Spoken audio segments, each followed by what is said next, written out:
Assalamualaikum warahmatullahi wabarakatuh. Alhamdulillahirrahmanirrahim. Pada kesempatan yang ini akan disampaikan materi tentang bagaimana cara menyusun judul, baik pada skripsi atau artikel, kemudian abstrak, kemudian keyword, dan pendahuluan. Nah, dalam menyusun judul tentu agak berbeda antara judul karya tulis skripsi, disertasi, dan artikel tesis dengan judul pada artikel atau jurnal, bisa proceeding. Kenapa? Karena di dalam membuat artikel itu tentu kita harus memiliki daya saing ya, ataupun ketertarikan dalam sebuah artikel, sehingga artikel itu tidak mudah untuk ditebak. Ya. Baik, bagaimana cara-caranya? Ya, di sini ada bagaimana caranya dalam membuat sebuah judul ya. Nah, ini sebagai pembuka saja.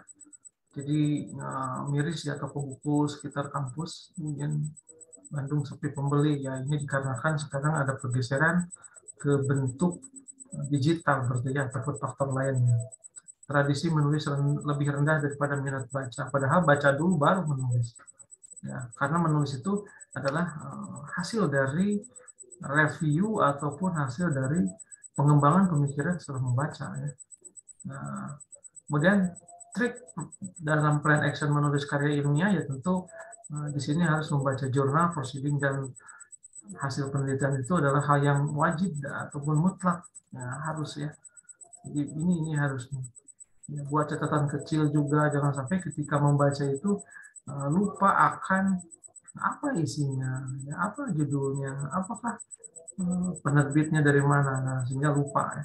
Dan sebagainya ini ada ya. Nah, karya tulis ada skripsi, tesis, disertasi, kemudian ada jurnal. Nah, jurnal itu merupakan publikasinya ya. Jadi skripsi itu pembedanya apa? Tentu pembedanya jumlah kata, kemudian poin penting dalam skripsi itu adalah menerapkan teori, menerapkan teori yang sudah ada. Ya. Kemudian tesis itu menguji teori, kebenaran teori, ya, sehingga posisi penulis itu ya harus berada di tengah. Kalaupun misalkan hasil ujinya berbeda dari riset sebelumnya, yaitu harus punya dasar ya dari hipotesis yang diberikan. Kemudian disertasi itu harus menghasilkan teori yang baru, ya genuine ataupun merupakan pionir ataupun original dari teori-teori yang dihasilkan dalam sebuah riset. Ya. Nah, kemudian publikasi itu bisa jurnal, proceeding, reputasi, ataupun bisa publikasi di buku juga, di buku bunga rampai dan sebagainya. Nah, ini keisi daripada tesis ya ataupun disertasi atau skripsi itu memuat biasanya itu adalah sampai ke 4 atau 5 bab ya. Ada bab 1 adalah latar belakang masalah, ada rumusan, bab 2 landasan teori sebagai ground teori.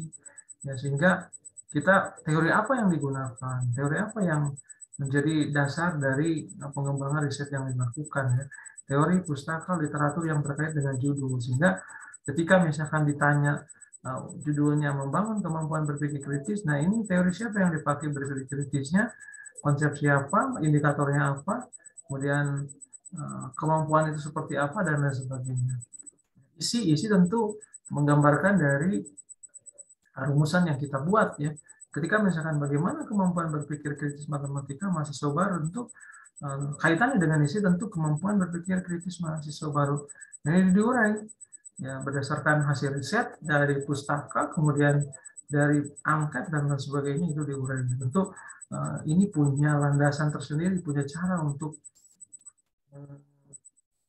menghasilkan sebuah isi. Kemudian simpulan, uraian singkat hasil pembahasan pada isi, banyaknya sesuai rumusan masalah. Tentu di sini simpulan itu tidak lagi memuat angka, ya tidak memuat angka di sini. Jadi tidak lagi memuat angka. Jadi kalau angka-angka itu ya cukup di hasilnya, jadi tidak memuat lagi angka. Lalu ditambah lagi tidak ada kutipan ya, tidak ada lagi kutipan. Nah, ini penting. Selanjutnya di sini tipikal research paper format, ya, jadi format tipe-tipe riset ya. Jadi yang pertama judul, abstrak, bodinya itu ada introduction, ya ada metode, kemudian ada prosedur, ya ada result dan ada discussion ya. Nah ini format-formatnya tentu berbeda-beda masing-masing template ya.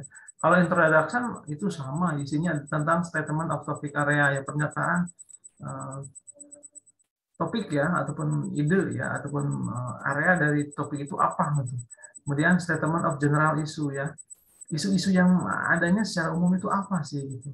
Ya, kemudian general goal of paper ya, jadi tujuan secara umum itu apa. Gitu. Dilanjut dengan literatur review ya, bisa dari historical overview-nya, major kontribusi, statement of purpose dan hipotesis ya. Ini biasanya kalaupun ini ada ABCD berarti masing-masing ada 4 paragraf gitu ya. Jadi di dalam introduction itu menggiring bagaimana agar pembaca itu mau melanjutkan bacaan itu, pembaca tertarik dengan problematikanya, kemudian isunya dan apa yang dilakukan.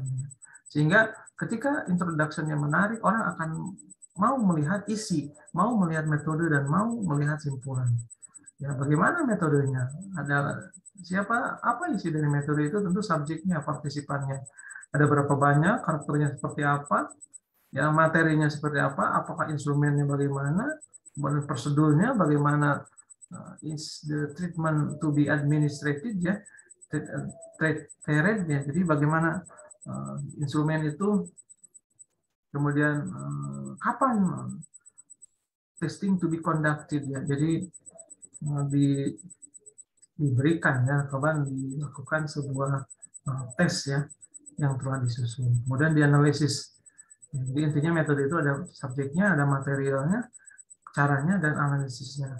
Kemudian result ya, result itu bisa terdiri dari chart ya, table, diagram atau chart, bisa table atau gambar-gambar. Kemudian discussion, ya, discussion itu ada yang digabung atau tidak. Ya, jadi discussion, conclusion, open to separate section. Jadi antara diskusi dan kesimpulan tentu bagian yang secara terpisah, dan yang jelas pembahasan itu melekat kepada hasil dari isi itu apa. Selanjutnya, rasional proporsional hasil penelitian atau judul artikel itu ada abstraknya, kemudian 150 sampai 200 kata, ada latar belakang dan literatur, ini 3 sampai 4 ya. 3 sampai 4. Ya, ya. Ya. Jadi 3 sampai dengan paragraf ya. Langsung fokus kepada inti, kemudian metodenya 15%, hasil pembahasan yang paling banyak, kesimpulan, ucapan terima kasih jika ada, dan daftar pustaka. Tentu daftar pustaka ini gunakan referensi manajer ya. Referensi manajer ya, jadi tidak manual, bisa Zotero, ya, atau Mendeley ya. Mendeley. Itu. Jadi ini yang ada pada rangkaian isi dari artikel. Nah, sekarang bagaimana cara menulis judul? Ada catatan bahwa judul itu hendaknya ringkas dan informatif ya, dengan jumlah kata tidak lebih dari 12. Sudah termasuk kata penghubung. Agar judul dapat dibuat singkat dan ringkas dalam 12 kata, hindari kata penghubung dan penyebutan objek, tempat atau bahan penelitian yang sangat terperinci. Jadi di sini kalau misalkan tempatnya menjadi isu penting ataupun menjadi karakter dari isi, maka tempat boleh ditulis ya. Contohnya misalkan ada namanya nilai-nilai ya, nilai-nilai religius di Kampung Naga. Nah, Kalau nilai-nilai religius di Kampung Naga, berarti Kampung Naga itu tempat, namun tempatnya itu menjadi sebuah lokasi penelitian dan memang urgent untuk dibahas, ya, menjadi pembeda, menjadi isi, ya, dibanding dengan misalkan ada judul lain, ya, ada judul lain, ini misalkan pembelajaran matematika di SMPN Kota Bandung. Matematika dengan limit. Nah, tentu di sini yang pertama ketika judul pembelajaran matematika dengan limit di SMP Kota Bandung, tentu harus tulis siswanya, ya. Siswanya karena terlalu banyak, siswa kelas 8 di SMP Kota Bandung. Nah, di sini tempat ini tidak menjadi pokok, ya. Tapi yang pentingnya adalah pembelajaran matematika dengan limit siswa kelas 8. Tentu siswa harus ditulis karena kalau SMP saja itu terlalu luas. Jadi yang ini sebaiknya tidak ditulis. Jadi sebaiknya tidak ditulis. Jadi sebaiknya tidak ditulis yang ini. Nah, selanjutnya bagaimana cara apa namanya? Ya, ini tidak ditulis. Nah, kalau ini wajib ditulis karena menjadi pokok. Memilih judul, ya. Yang pertama itu title must explain what the paper is broadly about. Jadi judul itu harus menjelaskan tentang isi dari naskah itu, ya. It is your first and probably only opportunity to attract the reader attention. Jadi merupakan peluang, ya, ketertarikan seorang pembaca. Jadi ketika judulnya mudah ditebak, tentu malas untuk membaca. Ya, kemudian ketika judulnya juga nggak sesuai dengan isi, ya, apalagi ketika membaca abstrak, ternyata abstraknya tidak sesuai dengan isi, orang tidak akan mau lanjut untuk baca. Ya, selanjutnya bagaimana kalau konsis and informatif, ya, konsis, ya. Tentu title are often used in information retrieval system, avoid abbreviation and formulae where possible. Ya, kemudian bagaimana ada sebuah batasan judul di sini, ya, maksimumnya 150 karakternya. Judul terdiri dari 12 sampai 14 kata. Ini di artikel, ya. Kalau di deskripsi tentu ada aturannya. Maksimum 20 kata. Ya, karya tulis itu harus punya nilai kebaruan, ya. Kemudian posisi penelitian yang dilakukan, kontribusi nyata bagi masyarakat. Ya, judul itu singkat, padat dan jelas, menarik, artinya tidak ada frase atau singkatan. Jadi di dalam judul itu tidak perlu ada singkatan, karena kan nanti kekhawatiran orang makna singkatan itu apa, berbeda dengan yang lainnya. Jadi ini yang mengantarkan bahwa orang ingin menggali dan membaca lebih, ya. Dan judul juga harus tidak boleh double persepsi, ya. Artinya ini tuh maksudnya ke sini atau ke sini. Nah, itu. Ya. Contoh penulisan skripsi ini bagian 1, ya, kita katakan ini bagian 2. Ya, untuk bagian 1 misal ini ada judul, ya, pengembangan LKS berbasis gaya discovery learning terhadap kemampuan pemecahan masalah pada materi statistika SMP. Ini ada memuat singkatan nomor pertama, ini tidak boleh, dan SMP juga tidak boleh. Ya, kemudian di sini ada pengembangan LKS berbasis gaya discovery learning terhadap kemampuan. Nah, ini maksudnya apa terhadap itu? Karena kalau terhadap itu biasanya Y terhadap X, ya, ada keterkaitan, ada hubungan, ada pengaruh. Ya, ini kata ini makanya dihapus.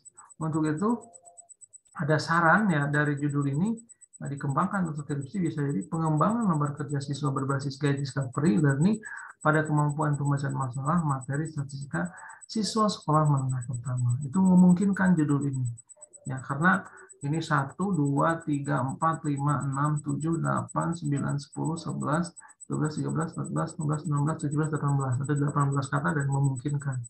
Karena apa? Karena ada variabelnya, 2 variabel minimal, ya, ada ikat dan bebasnya, dan bebasnya bisa jadi 2, itu tidak masalah. Misalkan kemampuan pembacaan masalah dan penalaran. Nah, selanjutnya penulisan judul pada artikelnya. Beda ya, kalau skripsi kan sampai ke 20 kata. Kalau artikel itu singkat. Contohnya yang tadi ya, pengembangan lembaga siswa berbasis guide ini, sehingga untuk artikelnya ini masih berbau penelitian katanya. Judul terlalu panjang dan masih berbau penelitian. Jangan sampai ketika menulis judul artikel itu, wah ini mah bukan artikel, ini mah skripsi. Nah, jangan sampai begitu. Sehingga di sini perlulah orang untuk kita menggiring agar mau membaca. Contohnya pengembangan lembar kerja siswa berbasis discovery learning pada kemampuan pembacaan masalah matematik. Mau sedikitkan lagi misalkan, ini sama saja dengan kemampuan pembacaan masalah statistika melalui lembar kerja siswa berbasis guide discovery. Ya, ataupun bisa disederhanakan lagi. Pemecahan masalah statistika dan melalui lembar kerja siswa berbasis guide discovery. Ya, ataupun hal-hal lain yang penting yang ketika ini disederhanakan tidak mencerminkan isi juga nggak boleh.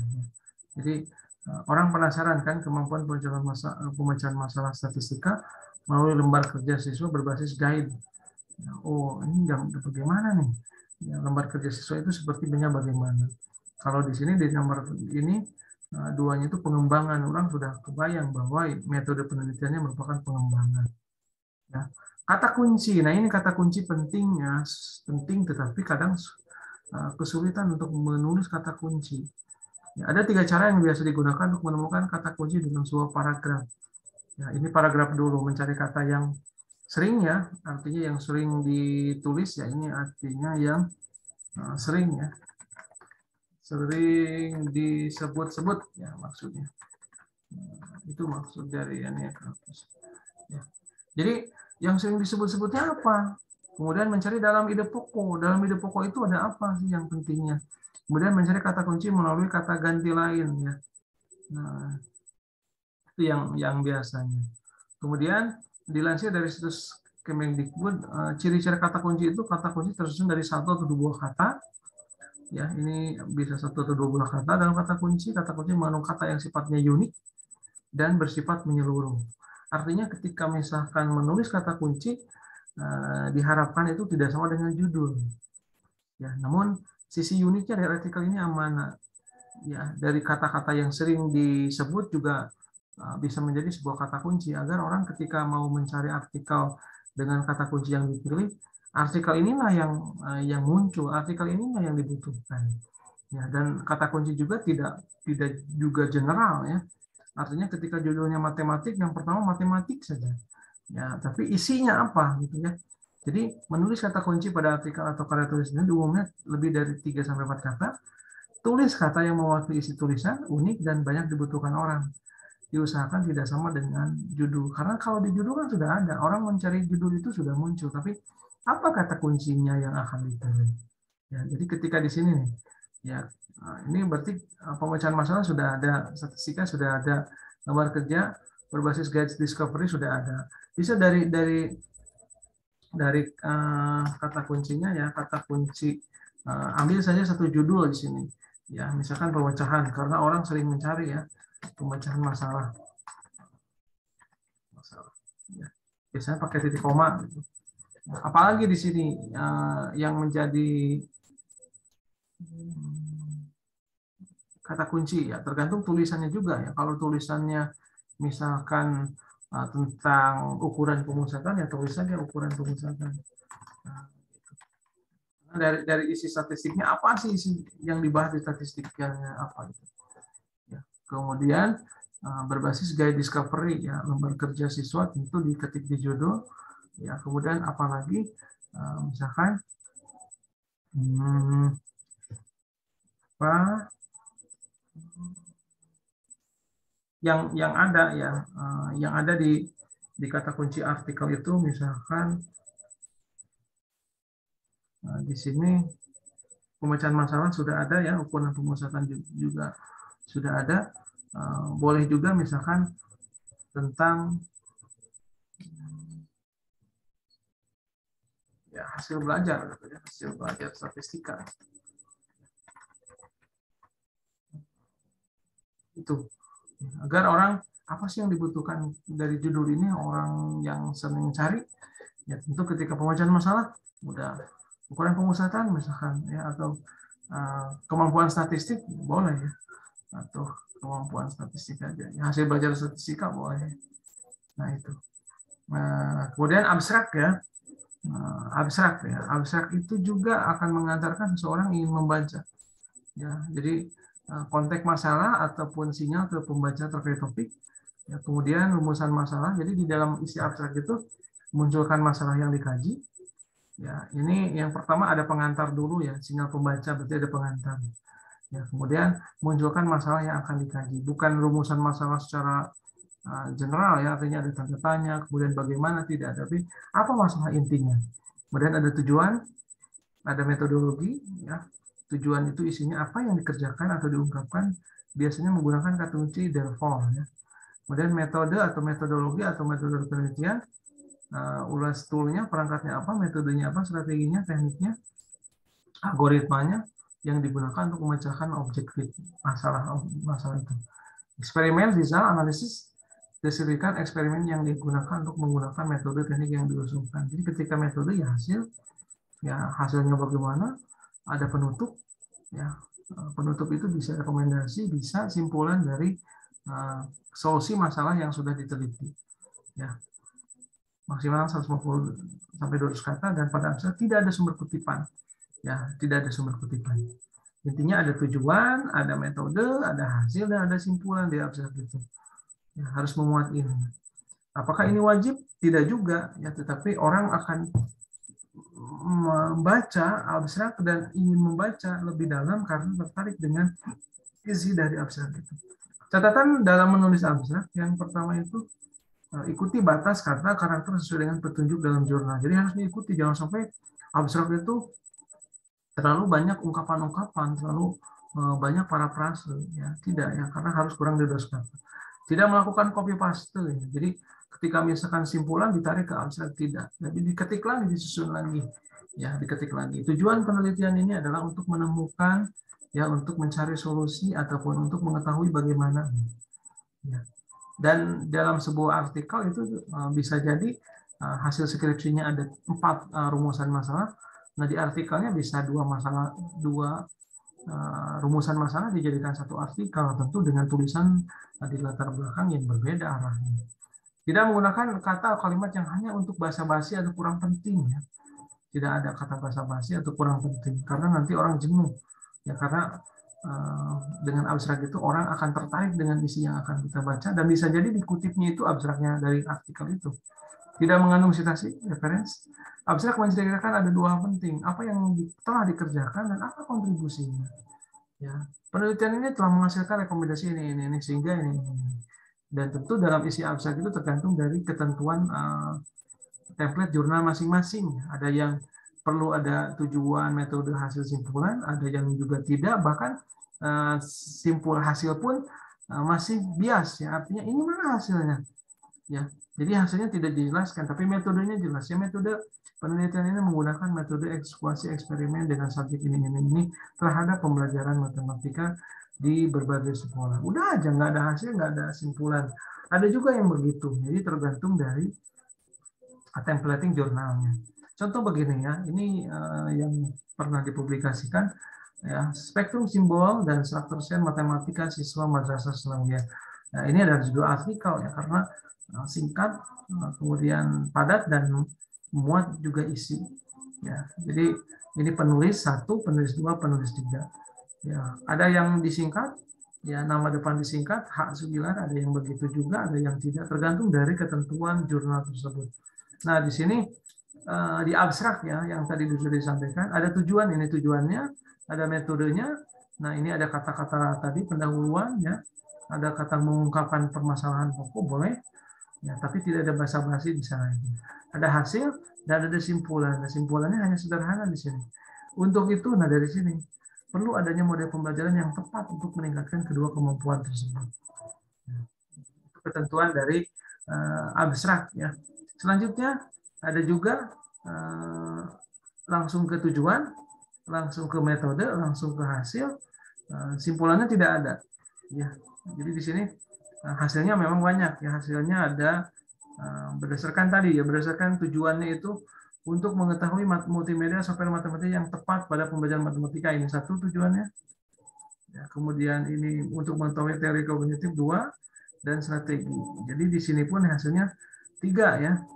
Pertama, nah jadi multimedia yang digunakan ada yang berbasis Android yang dapat di-download, ini berarti kan ke satu ini. Kemudian tadi kan untuk mengenai teori kognitifnya, penggunaan multimedia software yang digunakan dapat membantu. Teori kognitifnya ini dua.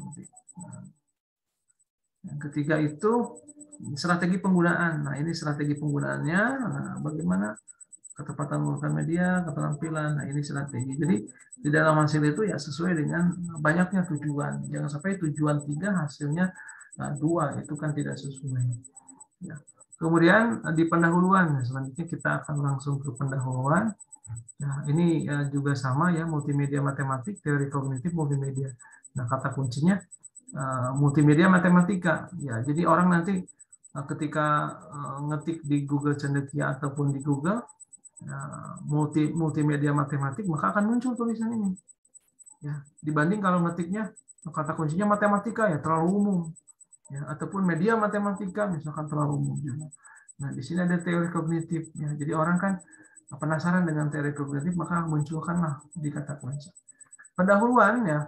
Untuk pendahuluan, hal yang paling berat dalam membuat karya tulis dan menulis latar belakang, karena the body of song and suatu karya tulis adalah latar belakang masalah. Kalau latar belakangnya masalahnya bagus, maka akan bagus isi artikel itu, sehingga harus hati-hati dalam membuat sebuah pendahuluan.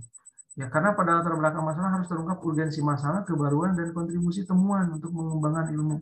Apa urgensi masalahnya? Mana masalahnya didukung dengan data? Ya, harus dengan data ini. Ya. Kemudian bahasa pun harus diparafrase, kemudian bahasanya juga lebih elok, lebih bagus ya, kebaruan kontribusinya. Terkadang artikel itu bagus, tetapi yang dimunculkannya kebaruannya tidak ada. Ya, terkadang artikel itu bagus, tetapi yang dianggapnya justru yang umum ya. Jadi justru angkatlah yang uniknya, angkatlah yang memang orang mencari sebuah solusi itu. Setiap paragraf minimal 1 kutipan. Kutipan maksimal 5 tahun terakhir, gunakan referensi manajer. Ini kutipan ya. Jadi di pendahuluan itu harus banyak kutipan-kutipan agar apa yang diungkapkan itu benar-benar didukung oleh teori, didukung oleh hasil riset orang. Ya, jadi ketika misalkan dalam membuat pendahuluan ya ada statement sendiri, boleh ya. Kalau statement sendiri misalkan begini ya, pembelajaran matematika ya,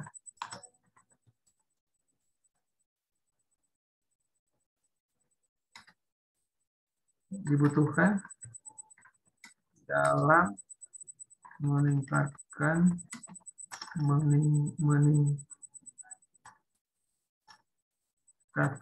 kemampuan logika manusia. Hal ini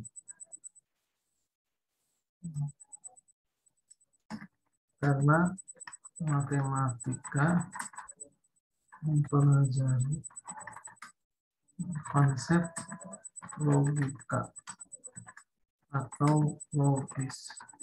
Nah, ini kan ungkapan yang pertama, titik. Nah, hal ini senada yang diungkapkan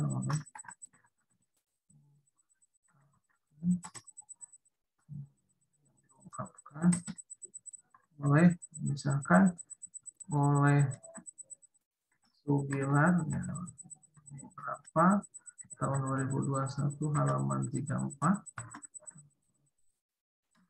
bahwa logika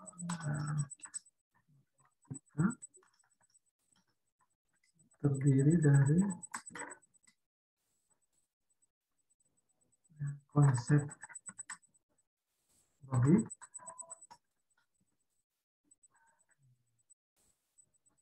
logis, kemudian bahasa simbol,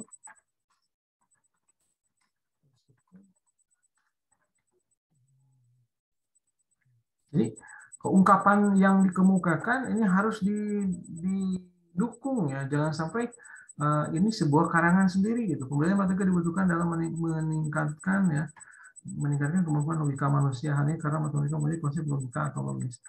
Ya. Bisa saja. Nah, ini yang kutipannya ini ya. Nah, kutipannya ini Sugila 2021-34. Nah, boleh begini. Ya. Jadi ketika kalimat pertama itu merupakan sebuah kutipan, nah ini langsung kita maknai ya, kita ungkapkan apa yang ada di sana. Ya, jadi untuk itu, nah ini kan beda kalimatnya. Untuk itu pembelajaran matematika harus lebih dioptimalkan sehingga logika yang dimiliki dapat berkembang. Jadi ini hapus ini. Jadi kalau misalkan ungkapan pernyataan dulu ya, ini pun mohon tidak copy paste ya, tetapi kalimat inti dari yang diungkapkan Sugila itu apa gitu. Nah, jadi ketika ada kutipan baru kita ungkapkan. Ya, ungkapan apa isi dari itu, kita maknai, kita parafrase ya, dan lain sebagainya. Pendahuluan pada karya tulis ilmiah, skripsi, tesis, dan disertasi ya. Ada apa saja? Yang pertama, di latar belakang penelitian memuat alasan-alasan mendasar mengenai pentingnya penelitian. Ya, alasan-alasan mendengar tentang pentingnya penelitian. Ini di skripsi, tesis, dan disertasi ya. Ya. Berbeda penulisannya, sajiannya di artikel. Tapi kalau di skripsi, tesis, dan disertasi, ini latar belakangnya memuat alasan-alasan mendasar mengenai pentingnya penelitian. Di dalamnya kemudian ada rumusan masalah. Poin B-nya rumusan masalah. Poin C-nya tujuan penelitian. Dan tujuan penelitian itu memuat sasaran atau target yang akan dicapai dalam penelitian sesuai dengan pertanyaan penelitian. Dan bisa dikembangkan lagi bahasanya tidak standar. Manfaat, ya, ada manfaatnya secara teori dan secara praktik. Ruang lingkup atau batasan penelitian, ya, agar penelitian itu fokus kepada hal-hal yang spesifik dari masalah itu. Kemudian ada kerangka berpikir ya, memuat persepsi atau pendapat peneliti sendiri. Nah ini ya, kerangka berpikir itu merupakan persepsi dan pendapat sendiri ya. Jadi dibuat kerangka antara kaitan berbagai variabel yang itu. Namun persepsi dan pemikiran ini hendaknya diverifikasi atau ditaktik dengan menggunakan teori. Jadi ketika kita berpendapat maka harus didukung dengan teori, harus didukung dengan konsep, harus didukung dengan temuan-temuan sebelumnya. Hipotesis jika ada. Jadi di dalam membuat latar belakang masalah skripsi, tesis, disertasi harus ada latar belakang penelitian. Ini isi-isinya, ya. Alasan mendasar mengenai pentingnya penelitian terhadap sebuah topik. Ada fenomena, isu atau permasalahan yang muncul di lapangan. Seperti apa permasalahannya? Nah, kemudian ada rumusan masalah, ada tujuan, ada manfaat, ada batasan penelitian, ada kerangka berpikir, dan hipotesis. Contoh artikel ya yang terbit baru-baru ini, bagaimana caranya membuat pendahuluan pada artikelnya. Ini artikel. Yang pertama tentu ketika judulnya teknologi acceptance model, ya pada pembelajaran online mahasiswa PPG di Perguruan Tinggi Keagamaan Islam Negeri. Nah, di sini PPG-nya itu harusnya diurai ya, tetapi karena hasil review ini sudah dibenarkan oleh review tidak masalah. Ya, berarti kan kita mulai dari teknologi. Nah, perkembangan teknologi. Perkembangan teknologi yang begitu cepat sebaiknya perlu direspon dengan cepat dan adaptif. Pemanfaatan teknologi harus dimaksimalkan. Untuk itu perlu disiapkan sumber daya manusia yang siap untuk memanfaatkan atau menggunakan teknologi sebagai sumber referensi dan informasi pada pembelajaran dan pengembangan teknologi tersebut. Nah, kutipannya 1, 2, dan 3. Ada 1, ada 2, ada 3. Nah, itu ya. 1, ini 2, dan ini 3. Nah, jadi dalam menyusun artikel itu semakin banyak kutipan, maka bagus. Makanya apa maknanya? Jadi kalimat ini didukung ya. Kalimat ini punya kekuatan ya, karena didukung oleh teori, didukung oleh pernyataan pendapat. Ya. Jadi langsung fokus ke uraian judul. Jadi dalam artikel itu langsung ketika judulnya teknologi, teknologi langsung. Tidak ke undang-undang dulu, tidak ke pendidikan dulu, ya, tidak ke yang lain-lain. Nah, kemudian pembagian bab dan subbab, ya. Setiap bagian skripsi terbagi dalam sejumlah bab. Setiap bab baru dimulai dengan halaman baru. Jadi babnya I-nya Romawinya, satu Romawinya bab, A-nya subbab, turun lagi ke kartika Romawi, langsung ke huruf, langsung ke angka. Ketika angka berarti ada A kecil, ya, kemudian satu kurung, ya, A-nya juga kurung, kemudian kurung full, ya, dan terus lagi, ya, terus lagi, ya. Tapi jangan juga terlalu banyak sub-sub bab, ya. Yang penting ketika misalkan sampai tingkat 7, ya, maka balik lagi saja ke B gitu, ya, B. Atau mau tingkat 8, ya balik lagi berarti susunan penulisannya. Ya, demikian yang menjadi pokok bahasan pertemuan ini. Semoga saudara nanti mampu menulis sebuah artikel yang baik, ya, di mana berangkat dari sebuah latar belakang masalahnya yang harus bagus, ya, kemudian judulnya juga harus menarik dan isinya juga harus sesuai dengan apa yang menjadi tujuan dari artikel itu, yang tentu didukung oleh teori-teori dan konsep-konsep yang nyata. Tidak boleh ada karangan sendiri. Ya, tuh. Demikian. Assalamualaikum warahmatullahi wabarakatuh.